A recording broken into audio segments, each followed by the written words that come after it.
जाकर कृष्ण को निहार रहे हैं। सारी दुनिया तो कृष्ण को देख रही है, लेकिन श्री कृष्ण की आंखें विदुर और विदुरानी को ढूंढ रही है।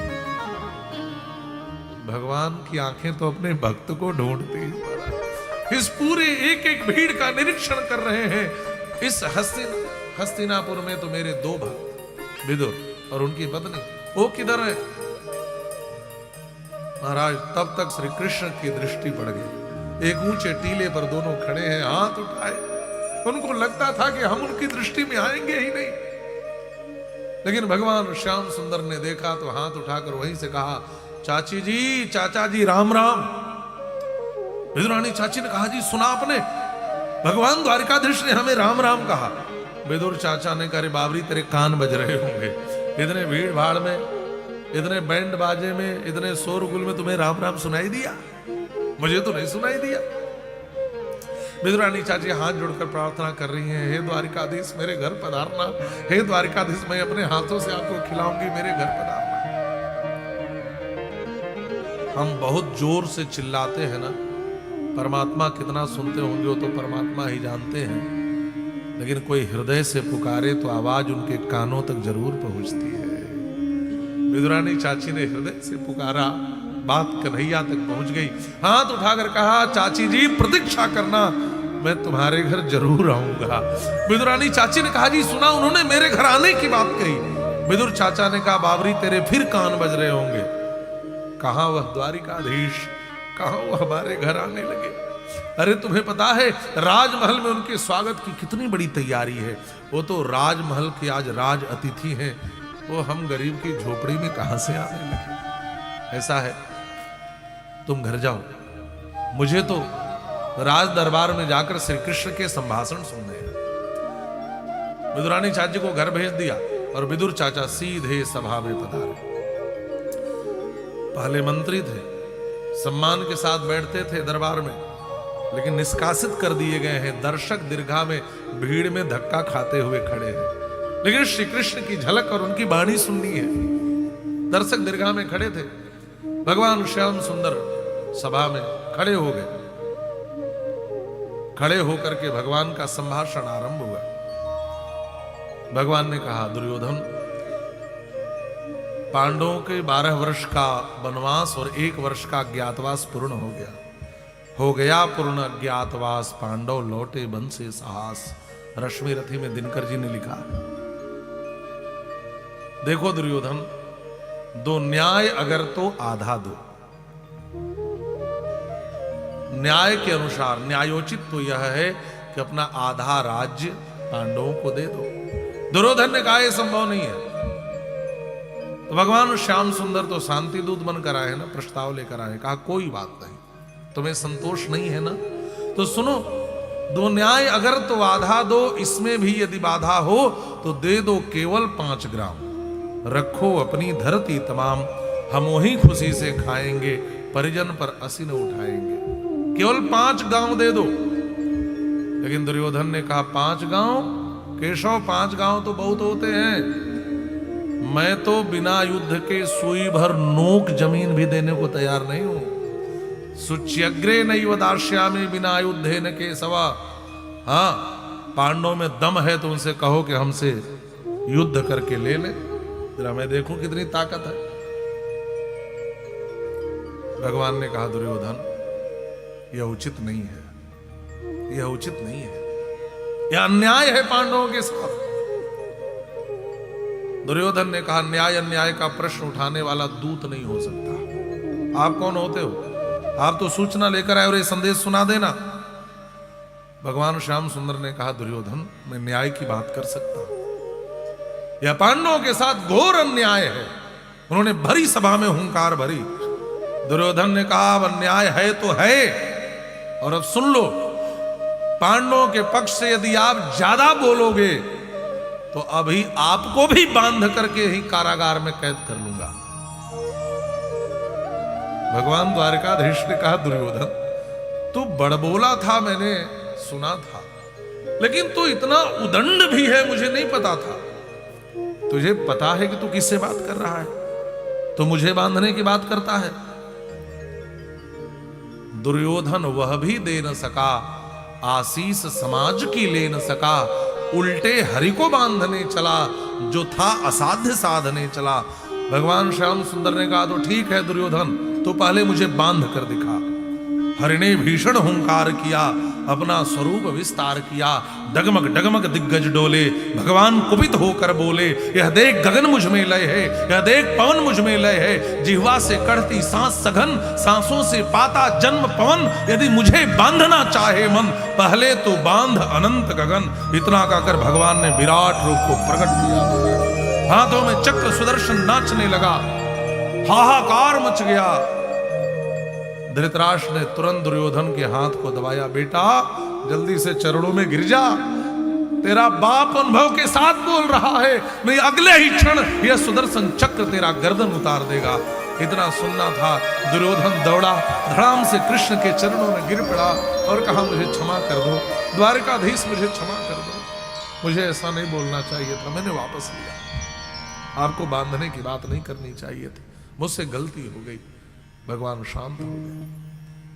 हाथ जोड़कर दुर्योधन ने कहा, कन्हैया देखो, राजनीति की बात अपनी जगह, जो निर्णय था वो मैंने सुना दिया, लेकिन आप मेरे अतिथि हो, मैं आपका स्वागत करना चाहता हूं। देखो तो मैंने कितनी तैयारी की है, आपके लिए मैंने 56 भोग बनवाए हैं, चलकर आरोगो तो। कन्हैया ने कहा, दुर्योधन मम प्राणा ही पांडवा, पांडव मेरे प्राण हैं, और जो मेरे प्राण का शत्रु है वो मेरा शत्रु नहीं है क्या? और सुन ले, भोजन की दो ही स्थितियां होती हैं, या तो खिलाने वाले के हृदय में प्रेम हो, या खाने वाले को बहुत तेज भूख लगी हो। यहाँ दोनों स्थितियां नहीं है, ना ही मुझे भूख है, ना ही तेरे हृदय में प्रेम है। और सुन, मेरा एक नियम है, जहां मेरा पहले निमंत्रण आता है, जहां से मैं पहले वहां भोजन करने जाता हूं। और मेरा इस हस्तिनापुर में आने पर जो पहला निमंत्रण मिला वो श्री विदुर के यहां से मिला है, इसलिए मैं भोजन तो विदुर के यहां करने जाऊंगा। विदुर चाचा दर्शक दीर्घा में खड़े थे, उनकी आंखों से झरझर आंसू गिर पड़े, आंसू। भगवान सभा को छोड़ चले, करके रणगर्जन घोर चले। दुर्योधन रण ऐसा होगा फिर कभी नहीं जैसा होगा, भाई पर भाई टूटेंगे, विष्माण धरा पर छूटेंगे, बायस श्रृगाल सुख लूटेंगे, सौभाग्य मनुज के फूटेंगे। घोषणा कर दी, ऐसा रण होगा फिर इतिहास में कभी ऐसा नहीं होगा। चल दिए भगवान। अब विदुर चाचा भी दर्शक दीर्घा से दौड़े। विदुर चाचा जानते हैं इस छलिया का कोई ठिकाना नहीं, मेरे घर चला जाएगा। विदुर चाचा जानते हैं मेरे घर में तो खाने के लिए कुछ भी नहीं है। कन्हैया विदुर चाचा के झोपड़ी की ओर दौड़े, और विदुर चाचा तो बाजार की ओर दौड़े। बाजार में गए, भैया अभी तो नहीं है, उधार सब चुका दूंगा, मुझे यह दे दो, यह दे दो, यह दे दो। और कन्हैया को तो माखन मिश्री पसंद है, उसकी भी व्यवस्था की। मिठाइयों को लिया, विविध प्रकार की मिठाई लिए। इधर कन्हैया तो दरवाजे तक आ गए, दरवाजा खटखटाया। अरे चाची जी सुनती हो, जरा दरवाजा तो खोलो। विदुरानी चाची के कर्णपुटों में जब वह ध्वनि गई तो उनको विश्वास ही नहीं होता कि भगवान द्वारकाधीश मेरे घर कैसे आ सकते हैं। फिर से कन्हैया ने आवाज लगाई, अरे चाची जी सुनती हो, दरवाजा तो खोलो। विदुरानी चाची ने सोचा एक बार देख लेने में क्या है, वो तो रोज कहते हैं तुम्हारे कान बजते हैं, लेकिन मुझे लगता है बज नहीं रहे, ये सच में कोई आवाज आ रही है। और जैसे दौड़ करके दरवाजा खोला, क्या देखा, साक्षात परब्रह्म पुरुषोत्तम परमात्मा भगवान द्वारिकाधीश श्री कृष्णचंद्र सामने दरवाजे के पास खड़े थे। देखी तो देखती रह गई, आश्चर्य विस्फारित नेत्रों से निर्विमेष निहारती रह गई। पलकों का गिरना बंद हो गया, किंग कर्तव्य विमूढ़ होकर के अस्तंभित हो गई। देखी तो देखती रह गई। कुछ समय बीत गया, कन्हैया ने धीरे से हिलाकर पूछा, चाची जी भीतर आने को नहीं कहोगी? चाची जी ने कहा, देखो तो मैं भी कितनी पागल हूं कन्हैया, मुझे तो विश्वास ही नहीं हो रहा है कि आप मेरे यहां पधारे हो। आओ ना, ये तो आपका ही घर है। अंगुलियां पकड़ी और लेकर के भीतर आए। अद्भुत बात तो यह कि कमरे में लेकर के आ गए, लेकिन झाड़ू भी आज नहीं लगाया था। आधी रात से तो लाइन में लग करके खड़ी थी इनके दर्शन के लिए। तो धीरे से कहती है, कन्हैया जरा थोड़ी देर खड़े रहो, मैं झाड़ू लगा लूं, उसके बाद बैठ जाना। और झाड़ू उठा करके झाड़ू लगाई, सोची कूड़ा तो बाद में फेंक दूंगी। एक कोने पर कूड़ा रख दिया, दूसरे कोने पर पीढ़ा रखा, पाटा। अंगुली पकड़ी थी पाटे पर पीढ़े पे बैठाने के लिए, लेकिन प्रेम में ऐसा भूली कि पाटे की जगह कूड़े के ढेर पे ही बैठा दिया। लेकिन बाहर कन्हैया, भगवान तो व्यवस्था नहीं, भगवान तो भाव देखते हैं महाराज। जहां बैठाया, बड़े बड़े सिंहासन पर, बड़े बड़े वेदियों पर तो बहुत बैठे होंगे, लेकिन आज कूड़े के ढेर पर ऐसे पालथी मार कर बैठे जैसे लगता है कि त्रैलोक्य का सबसे बड़ा सिंहासन मिल गया हो। भक्त के भाव में भगवान डूब रहे, ठाठ से बैठ गए और धीरे से कहा, चाची जी बहुत भूख लगी है। अच्छा, बोलने वाले का गला ज्यादा सूखता है, भाषण देकर आ रहा हूं, इतनी दूर से यात्रा करके आ रहा हूं, किसी ने कुछ नहीं खिलाया, जल्दी से कुछ खिला दो। लाला अभी लाई कह करके विदुरानी चाची भाग करके रसोई के भीतर गई, जानते हुए भी कि घर में खाने को कुछ नहीं है, फिर भी बारंबार हर बर्तन को, हर डब्बे को, हर पात्र को खंगालती हैं। नहीं मिलना था सो नहीं मिला।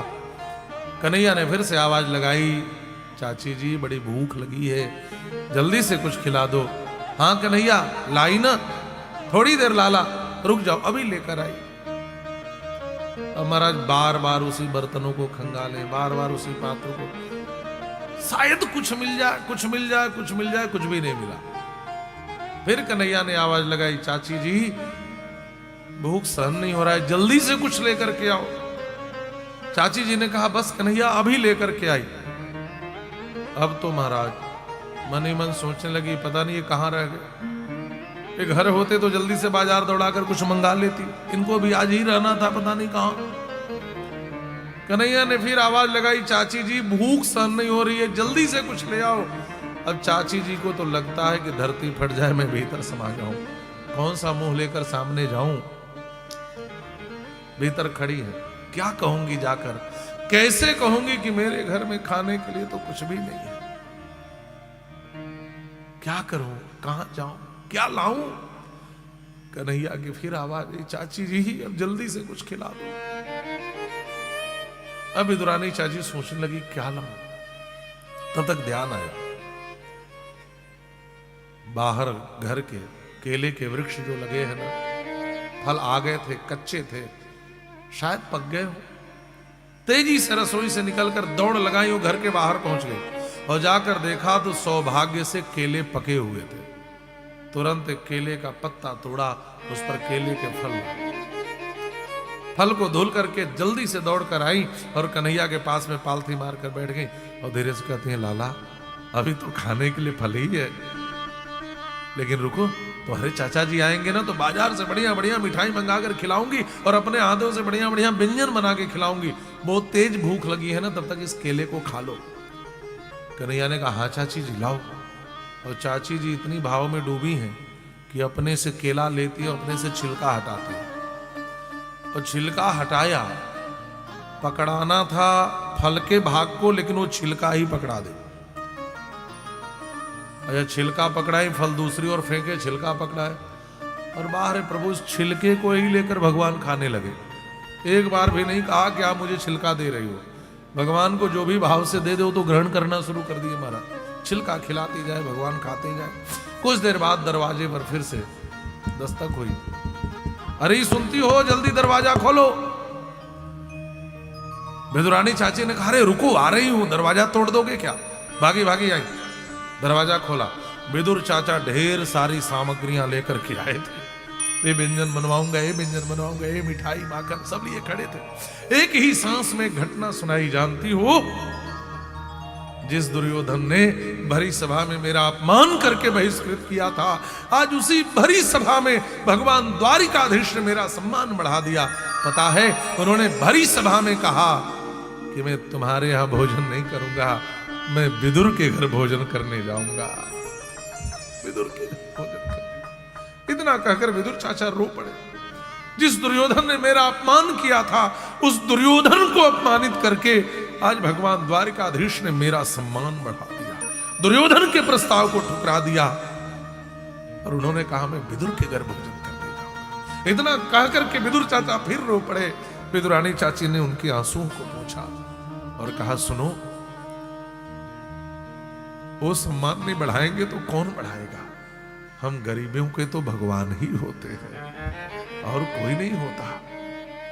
विदुर चाचा ने कहा देखो मैं ढेर सारी सामग्री लेकर आया हूं, उन्होंने कहा है तो जरूर आएंगे, जल्दी से बढ़िया बढ़िया व्यंजन बनाओ। विदुरानी चाची ने कहा आ सकते हैं नहीं, भीतर आकर के देखो आ चुके हैं। और जैसे ही विदुर चाचा भीतर जाकर देखे दृश्य ही अलबेला था महाराज। कूड़े के ढेर पर पालथी मारे बैठे भगवान द्वारिकाधीश श्याम सुंदर श्री कृष्णचंद्र केले के छिलके को लेकर आरोग रहे थे। यह देखते ही लगा कि विदुर चाचा की छाती फट जाएगी। अरे बाबरी तू पागल है गई है, पहले तू बैठाया कहां है यह देख, और तू खिला क्या रही है यह देख। तुरंत हाथ से छिलका लेकर के फेंक दिया।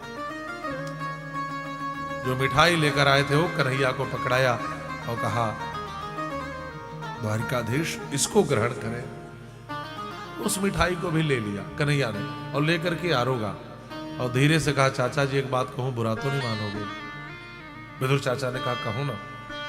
चाचा जी जो स्वाद चाची के छिलके में था वह स्वाद आपकी मिठाई में नहीं है। भगवान वस्तु नहीं देखते, भगवान तो खिलाने वाले के हृदय के प्रेम को देखते हैं। कन्हैया ने कहा चाचा जी सच कहूं तो वह स्वाद आपके इन व्यंजनों और मिठाइयों में नहीं है जो स्वाद चाची के द्वारा दिए गए केले के छिलके में थे। भगवान को भोजन का स्वाद तो दो ही अवतारों में मिला, कुछ ग्रहण करने का स्वाद श्री रामावतार में भक्तिमती शबरी जी के फल में और श्री कृष्णावतार में विदुरानी चाची के केले के छिलके में। स्वाद वस्तु में नहीं होता, स्वाद खिलाने वाले के हृदय के प्रेम में होता है। अच्छा जब भूख लगती है ना तो भोजन ज्यादा हो जाता है। खूब जम के छिलका खा लिया भगवान ने, और खा लिया तो कहते हैं अब ज्यादा खाने के बाद यात्रा नहीं होती, जाना तो द्वारिका है। विदुर चाचा से कहते हैं मैं थोड़ा विश्राम करूंगा। विदुर चाचा ने वहीं चटाई बिछा दी। अब कन्हैया लेटे तो नींद ही न आए। धीरे से विदुर चाचा ने पूछा कन्हैया क्या बात है, नींद नहीं आ रही है? कन्हैया ने कहा चाचा जी मेरी माँ यशोदा ने बचपन से मेरी एक आदत खराब कर रखी है। मैं जब सोता था तो मेरी मैया मेरे सिर के नीचे तकिया लगा देती थी, इसलिए मुझे नींद नहीं आ रही है। विदुर चाचा घर में तकिया ही नहीं। विदुरानी चाची दौड़ करके आई और कन्हैया के सिर को अपनी गोद में रख लिया और कहा कन्हैया ये रहा तुम्हारा तकिया, अब सो जाओ। आंख बंद के फिर भी नींद ना आई। विदुर चाचा ने पूछा कन्हैया अब क्या हुआ, अब क्यों नींद नहीं आ रही है? कन्हैया ने कहा चाचा जी मेरी मैया यशोदा केवल सिर के नीचे ही नहीं मेरे पांव के नीचे भी तकिया लगाती थी। विदुर चाचा दौड़ कर आए और श्री कृष्ण के दोनों श्री चरणों को लेकर अपनी गोद में रख लिया और कहा कन्हैया ये रहा तुम्हारे पांव का तकिया। देवता कहते हैं देखो तो ऐसा सौभाग्य आज तक किसी को नहीं मिला होगा जो सौभाग्य इस विदुर और विदुरानी को मिला है। भगवान का तकिया बनने का सौभाग्य महाराज। आज भगवान सुखदेव कह रहे हैं जिस घर को भगवान अपना घर समझ कर आए थे उस घर को छोड़कर जाने में आज पौरवेंद्र गृहम हित्वा प्रविवेशात्मसात् कृतम, उस घर को छोड़कर जाने में विदुर जी को पीड़ा हो रही है। भगवान गए, उसके बाद विदुर जी भी अपना धनुष ले जाकर दुर्योधन के द्वार पर रख दिए। स्वयं धनुर्द्वारि निधाय मायाम गतव्यथो या दुरुमानयान। अपने धनुष को दुर्योधन के दरवाजे पर क्यों रखा? कहा इसलिए रख दिया कि ये मत समझना दुर्योधन कि मैं इधर से जाऊंगा तो पांडवों की ओर से लड़ने आऊंगा। लड़ाई झगड़े में मेरी कभी कोई रुचि नहीं रही है। और निधाय मायाम, यहां माया का अर्थ बलवान नहीं है, मां का अर्थ कृपा है। विदुर जी भगवान की कृपा ही समझकर हस्तिनापुर छोड़कर गए। हाँ,